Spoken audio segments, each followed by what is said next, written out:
Hey everybody, Nate Carter here with today's Cornerstone Connection Daily Devotional. And can I just be a little bit vulnerable with you right now? When I found out that this was the day that I was assigned to read this section of Scripture, my heart kind of sank a little bit. So we're in Titus 3, and it starts with this verse. Remind the believers to submit to the government and its officers. And I thought, oh no, it's election season. I don't really want to get into politics. I actually scoured this whole chapter 2 times to see if there was another topic within this chapter that I could focus on instead.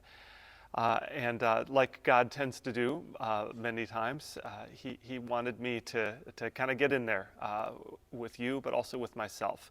And so I thought, rather than saying, what do you want me to say to your people about this chapter? I said, God, what do you want to say to me?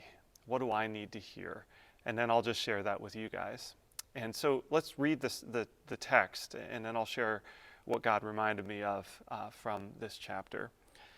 Remind the believers to submit to the government and its officers. They should be obedient, always ready to do what is good. They must not slander anyone and must avoid quarreling. Instead, they should be gentle and show true humility to everyone.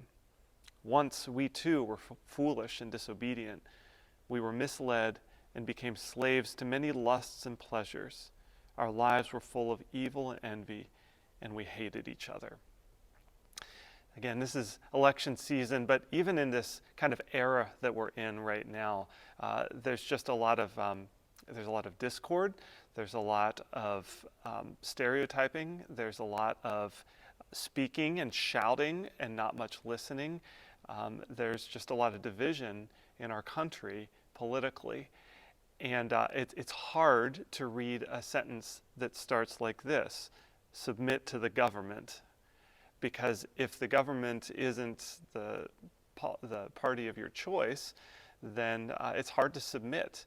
And we have a culture right now that, rather than submitting, backlashes and throws hateful messages up on their front lawn or on their social media postings or even onto the mainstream media.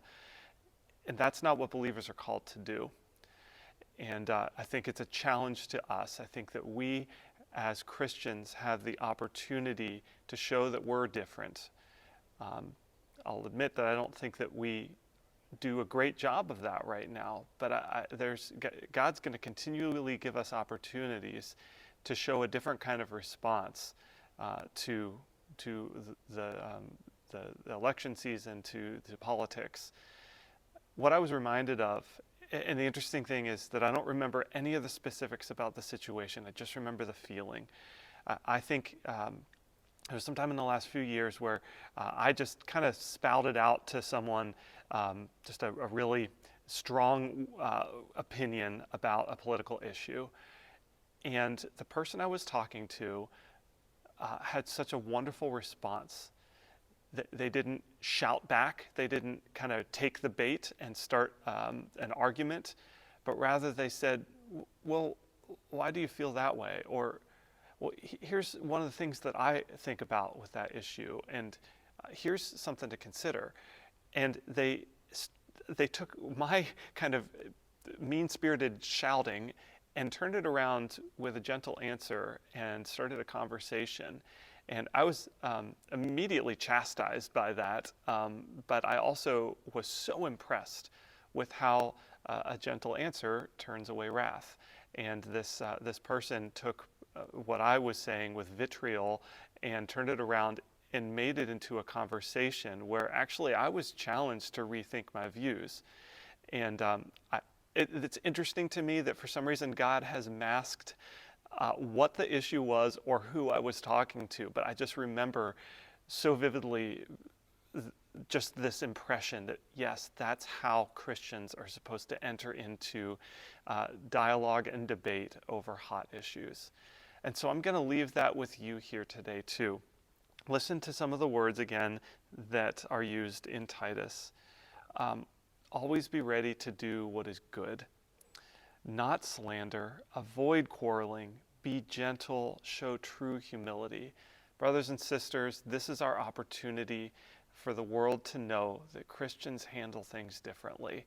Let's show that we're followers of Christ and His way as we interact with people this election season and beyond. God bless you. We'll see you next time in the Cornerstone Connection.